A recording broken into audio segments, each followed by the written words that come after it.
ஒரு நாள் உணவு தேட வந்த ராணா குருவியும் சோனா குருவியும் கடுமையான மழையில மாட்டிக்கிட்டாங்க.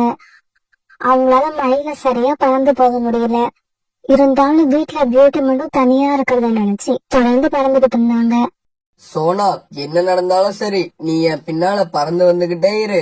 வேற எதை பத்தியும் யோசிக்காத. இந்த சமயத்துல பலமா வீசின காத்தால அவங்களால நேராவே பறக்க முடியல. காத்து அவங்க 2 பேரையும் தன்னோட மனம் போன போக்குல இழுத்துக்கிட்டு போச்சு. சோனா குருவி காத்துல பறந்து போய் ஒரு மரத்தோட கிளைகளுக்கு இடையில மாட்டிக்கிச்சு. எவ்வளவு முயற்சி பண்ணியும் அதால அந்த மரத்தை விட்டு வெளியில வரவே முடியல. இதே சமயம் பலமா வீசின காத்து ராணா குருவியை ரொம்ப தூரம் இழுத்துட்டு போயிடுச்சு. பிறகு ராத்திரி ஆச்சு. உணவு தேட போன அம்மாவும் அப்பாவும் இன்னும் வரல. அவங்களுக்கு என்னாச்சுன்னு தெரியல. மறுநாள் பொழுது விடிஞ்சிச்சு. இப்ப அந்த காடு ரொம்பவும் அமைதியா இருந்தது. பறவைகள் எல்லாம் வழக்கம் போல உணவு தேட போய்கிட்டு இருந்தாங்க. காலையில உணவு தேட வந்த புறாவும் ரீட்டாக்கிலையும் ஒரு மரத்தோட கிளையில மாட்டிக்கிட்டு மயக்கமா இருந்த சோனா குருவிய பாத்துட்டாங்க. ரீட்டா, அங்க பாரு, அந்த மரத்துல மயக்கமா கிடக்கிறது சோனா குருவி மாதிரி இருக்கு. புறா, அது சோனா குருவியதான். வா போய் என்னாச்சுன்னு பாப்போம். இப்படி போனவங்க பிறகு சோனா குருவி அந்த மரத்தோட கிளைகள்ல இருந்து மேல தூக்குனாங்க. புறாண்ணா, பியூட்டியோட அப்பா வீட்டுக்கு போயிட்டாங்களா? இத நீங்க அவரை எங்கேயாவது பாத்தீங்களா? நேற்று வீசின காத்துல நான் இந்த மரத்துல வந்து விழுந்துட்டேன். அந்த காத்து அவரை எங்க வச்சுட்டு போச்சுன்னே தெரியல. சோனா, நாங்க இது வரைக்கும் ராணாவை பார்க்கவே இல்ல. சரி வா, வீட்டுக்கு போய் ராணா இருக்கான்னு பாப்போம். இப்படி பேசிக்கிட்ட இவங்க சோனா குருவி வீட்டை நோக்கி பறக்க ஆரம்பிச்சாங்க. அம்மா, அப்பா எங்க? ராத்திரி நீங்க 2 பேரும் இல்லாம நான் ரொம்ப பயந்து போயிட்டேன். உடனே சோனா குருவி நடந்த கதை எல்லாத்தையும் பியூட்டி கிட்ட சொல்லுச்சு. உங்க அப்பாவை எங்கேயுமே காணல, அவருக்கு என்ன ஆச்சுன்னு தெரியல. சோனா குருவியும் பியூட்டியும் அதுக்கப்புறம் ராணா குருவி வீட்டுக்கு திரும்பி வரும்னு ரொம்ப எதிர்பார்த்தாங்க. ஆனா ராணா குருவி வரவே இல்லை. இதே சமயத்துல சுந்தரவன காட்டுல இருந்து தூரமா இருந்த ஒரு காட்டுல ராணா குருவி தன்னுடைய அக்கையில அடிபட்டு மயக்கமாயி கிடந்தது. நேற்று ராத்திரி வீசின காத்து சுந்தரவன காட்டுல இருந்த ராணா குருவி அங்க இருந்து ரொம்ப தூரம் இழுத்துட்டு வந்து வேற ஒரு காட்டுல போட்டுடுச்சு. காலுச்சி, அங்க பாருங்க, ஏதோ ஒரு குருவி ரெக்கையில அடிபட்டு மயக்கமா கிடக்கு. யாரு எங்க எப்படி கிடந்தா நமக்கு என்ன? நீ வா, நம்ம வேலைய பாப்போம். அப்படி இல்ல காலுஜி, அந்த குருவிய பார்த்தா நம்ம காட்டுல உள்ள குருவி மாதிரி தெரியல. அதனால ஒருவேளை அந்த குருவி உயிரோட இருந்துச்சுன்னா அதுக்கு முதல் உதவி செஞ்சு நம்மளோட மாந்தோட்டத்துல வேலை பார்க்க வச்சுக்கலாம். சம்பளமும் கொஞ்சமா கொடுத்தா போதும். கோரி, நீ சொல்றதும் சரிதான். இன்னும் சொல்ல போனா சம்பளமே கொடுக்க வேண்டாம், சாப்பாடு போட்டா மட்டும் போதும். இப்படி பேசிக்கிட்ட காங்கள் 2 பேரும் பிறகு ராணா குருவி கிட்ட போய் உட்கார்ந்தாங்க. குருவி, கண்ணை திறந்து பாரு. நீ யாரு? எதுக்காக இங்க வந்து படுத்திருக்க? பிறகு மெதுவா கண்ணு திறந்து பார்த்த ராணா குருவி நடந்தது எல்லாத்தையும் அந்த காங்கள் கிட்ட சொல்லுச்சு. பிறகு காங்கள் 2 பேரும் ராணா குருவியை தங்களுடைய வீட்டுக்கு தூக்கிட்டு போனாங்க. இப்படி தூக்கிட்டு போன இவங்க ராணா குருவியோட காயத்துக்கு மருந்து போட்டுக்கிட்டாங்க. இங்க பாரு குருவி, உன்னால இப்ப பறக்க முடியாது. அதனால நல்லா ரெஸ்ட் எடு. இங்க பாருங்க, என்னால ஓய்வெடுக்க முடியாது. சுந்தரவன காட்டுல இருக்கிற என்னோட மனைவியும் குழந்தையும் என்ன ஆனாங்கன்னே தெரியல. இப்ப நான் உடனே அங்க போய் ஆகணும். இங்க பாரு ராணா, இந்த நிலைமையில உன்னால பறக்க முடியாது. அப்புறம் எப்படி உன்னோட வீட்டுக்கு போக முடியும்? பேசாம நீ இங்கேயே இரு. உன்னோட வீடு எங்க இருக்குன்னு சொல்லு. உன்னோட மனைவியும் குழந்தையும் வீட்டுல இருக்காங்களா, எப்படி இருக்காங்கன்னு நாங்க போய் பாத்துட்டு வரோம். சரி, சுந்தரவன காட்டுக்கும் நடுவுல இருக்கிற பெரிய வேப்ப மரத்துலதான் எங்களோட வீடு இருக்கு. என்னோட மனைவி இல்ல குழந்தை யார பார்த்தாலும் நான் உயிரோட தான் இருக்கேன்னு சொல்லுங்க. உங்களுக்கு புண்ணியமா போகும். கண்டிப்பா சொல்றோம். இந்த மாதிரி நல்ல காரியம் செய்யறதுன்னா எங்களுக்கு அல்வா சாப்பிடுற மாதிரி. இப்படி சொன்ன காலுக்காகவும் ஒருக்காகவும் வீட்டை விட்டு வெளியில வந்து ஒரு மரத்துல உட்கார்ந்தாங்க. கோரி, இப்ப நாம என்ன பண்றது? கொஞ்ச நேரம் இந்த மரத்திலேயே உட்கார்ந்துட்டு வீட்டுக்கு போவோம். ராணா குருவி கேட்டா உன்னோட மனைவியும் குழந்தையும் நேத்து வீசின சூறாவளியில சிக்கி இறந்து போயிட்டாங்கன்னு சொல்லுவோம். இங்க பாரு பியூட்டி, நீ வீட்லயே இரு. நான் போய் உங்க அப்பா எங்க இருக்காருன்னு தேடி பாத்துட்டு வரேன். இப்படி சொல்லிட்டு வீட்டை விட்டு வெளியே வந்த சோனா குருவி அந்த காடு புறா தேடி பாத்துச்சு. ஆனா எங்கேயுமே ராணா குருவி எதுவும் கிடைக்கவே இல்லை. பிறகு ரொம்பவும் களைச்சு போன சோனா குருவி ஒரு மரத்துல வந்து உட்கார அந்த இடத்துல ரீட்டாக்கிளிய சந்திச்சது. இங்க பாரு சோனா, இந்த மாதிரி சமயத்துல நீதான் தைரியமா இருக்கணும். ஏன்னா நேத்து வீசின சூறாவளி காத்துல நம்ம காட்டு சேர்ந்த நிறைய பறவைகள் இறந்து போயிட்டாங்க. நாம இந்த சமயத்துல இறந்து போனவங்களையே நினைச்சுக்கிட்டு இருந்தா உயிரோட இருக்கிற குழந்தைங்களை யார் கவனிக்கிறது? ரீதா, இப்படி எல்லாம் நடக்கும்னு தெரிஞ்சிருந்தா நானும் அவரும் அன்னைக்கு உணவு தேடி வெளியில கிளம்பிருக்க மாட்டோம். ரீட்டா இப்படி சொன்னதை எல்லாம் யோசிச்சு பார்த்த சோனா குருவி பியூட்டிய நல்ல முறையில வளர்க்க வேண்டிய கடமை தனக்கு இருக்குங்கிறத உணர்ந்துக்குச்சு. பிறகு அன்னையில இருந்து சோனா குருவி உணவு தேடுறதுக்கு தனியா போக கத்துக்குச்சு. தானியங்களோ பழங்களோ எது கிடைச்சாலும் கொண்டு வந்து கொடுத்து தன்னோட பொண்ணு பியூட்டிய பசி இல்லாம பாத்துக்குச்சு. காங்கள் வந்து சொன்ன செய்தியை கேட்ட ராணா குருவி கண்ணீர் விட்டு அழுதுச்சு. உண்மையாவா? நீங்க சொல்றதெல்லாம் உண்மையா? இங்க பாரு ராணா, உன்கிட்ட பொய் சொல்ல வேண்டிய அவசியம் எங்களுக்கு இல்ல. உன்னோட மனைவியும் குழந்தையும் இறந்த செய்தியை கேட்டு நாங்களும் ரொம்ப வருத்தப்பட்டோம். என்ன பண்றது? நடந்ததை நம்மளால மாத்தவா முடியும்? இப்படியே சில நாட்கள் நடந்துச்சு. பிறகு கொஞ்ச நாள் ராணா குருவி சோனா குருவியையும் பியூட்டியும் நினைச்சு அழுதுகிட்டே இருந்தது. இங்க பாருங்க காலு, ராணாவை இப்படியே வீட்டுல வச்சிருந்தா இறந்து போன மனைவியையும் குழந்தையையும் நினைச்சு அழுதுகிட்டே இருக்கும். பேசாம இத நம்ம மாந்தோட்டத்துக்கு அழைச்சுக்கிட்டு போய் ஏதாவது வேலை கொடுங்க. ஆமா, நீங்க சொல்றதும் சரிதான். நான் நாள் பூரா வேலை பார்க்கணும். அப்பதான் எனக்கும் என்னோட குடும்பத்தோட நினைப்பு வராம இருக்கும். பிறகு ராணா குருவி காங்களோட மாந்தோப்புல இரவு பகல வேலை செய்ய ஆரம்பிச்சது. ராணா குருவி கிட்ட கடுமையா வேலை வாங்கின காங்கள் 2 பேரும் அதுக்கு 3 வேலையும் உணவு மட்டும்தான் கொடுத்தாங்க. தன்னோட மனைவியும் குழந்தையும் இறந்து போயிட்ட செய்தியை கேள்விப்பட்ட ராணா குருவியும் சம்பளத்தை பத்தி அவங்க கிட்ட எதுவும் பேசவே இல்ல. தினமும் உணவு தேட போற சோனா குருவி தன்னுடைய காட்டை விட்டு வேற காட்டுக்கு போச்சுன்னா அங்க பாக்குற பறவைகள் கிட்ட தன்னோட கணவரை பத்தி விசாரிக்கிறத வழக்கமா வச்சிருந்தது. ஒரு நாள் உணவு தேடி வீட்டை விட்டு வந்த சோனா குருவி உணவு கிடைக்காததால ரொம்ப தூரம் பறந்து வந்தது. இப்படி பறந்து வந்த சோனா குருவி ராணா குருவி இருக்கிற காட்டுக்கே வந்து சேர்ந்துருச்சு.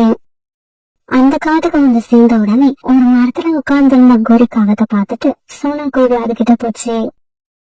இங்க பாருங்க, என்னோட பேரு சோனா.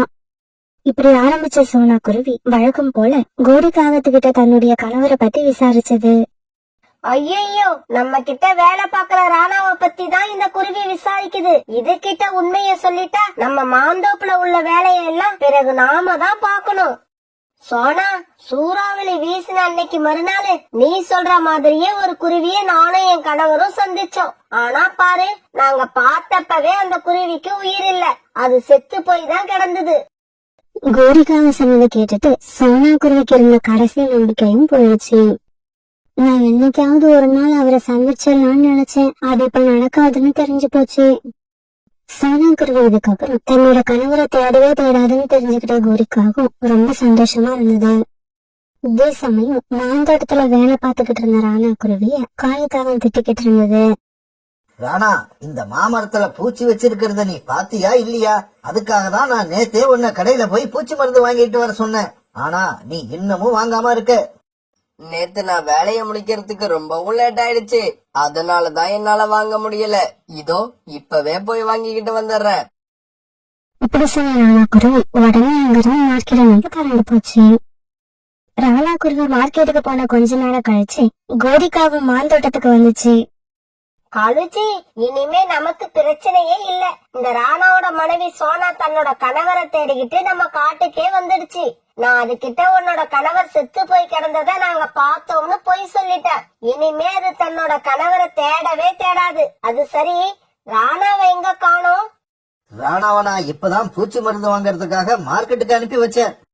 கழுச்சி, என்ன காரியம் பண்ணிட்டீங்க? மார்க்கெட்டுக்கு போற வழியில தான் அந்த சோனா குருவி உட்கார்ந்து இருந்தது. 2 பேரும் பார்த்துட்டா பெரிய பிரச்சனை ஆயிடும்.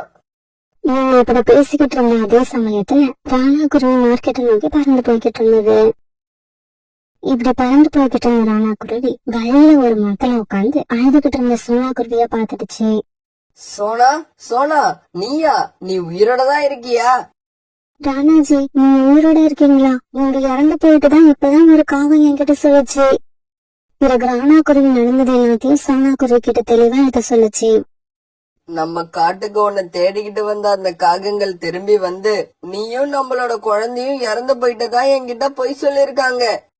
ராணாஜி, அதே காவனா நீங்க இறந்து போனதை பார்த்துதான் பொய் சொல்லுச்சு.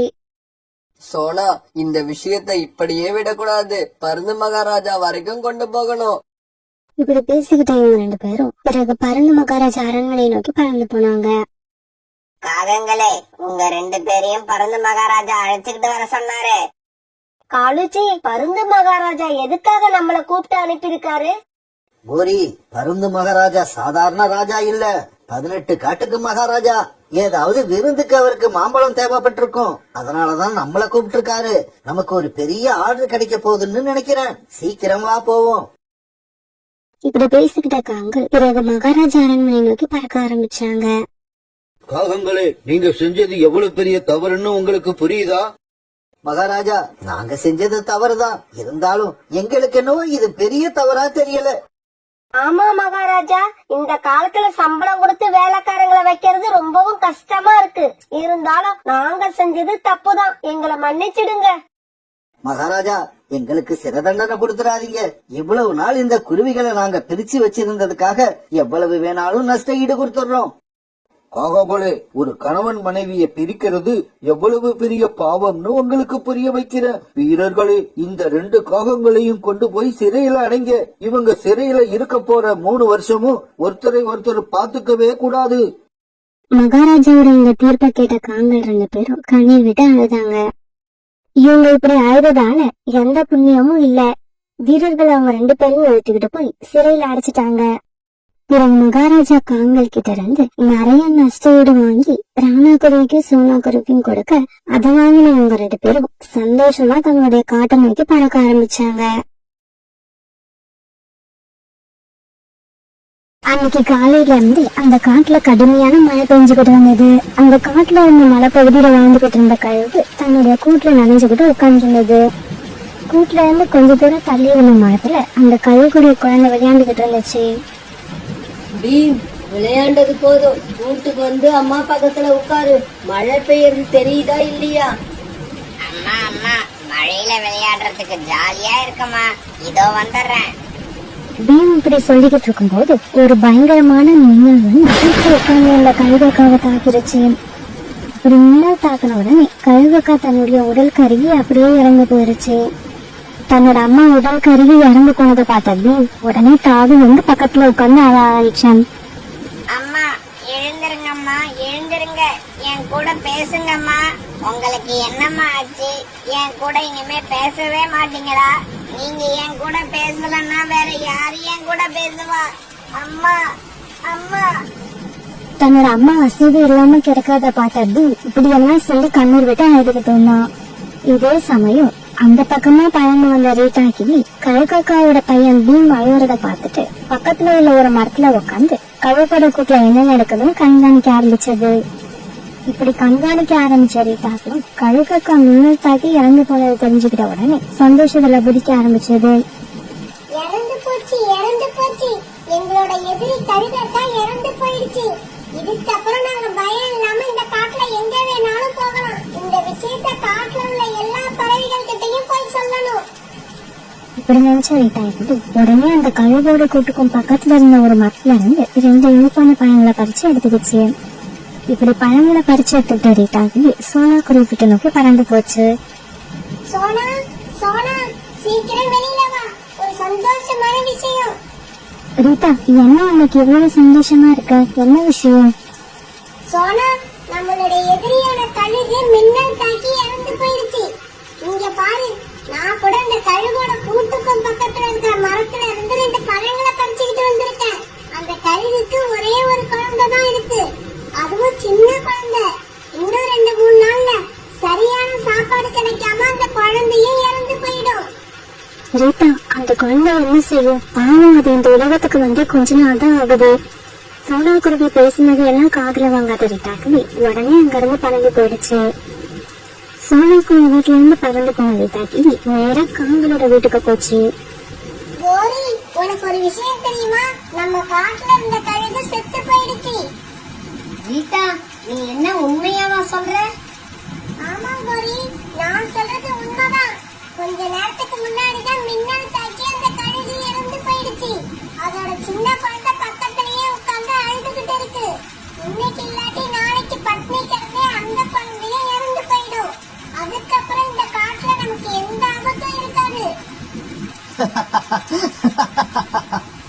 அந்த கழுகு குழந்தை அதுவா சாகலன்னா அதை நாம எல்லாம் சேர்ந்து கொண்டு போடணும்.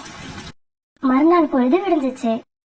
அந்த சமயத்துல மழையும் சுத்தமா ஊருக்கு இருந்தது.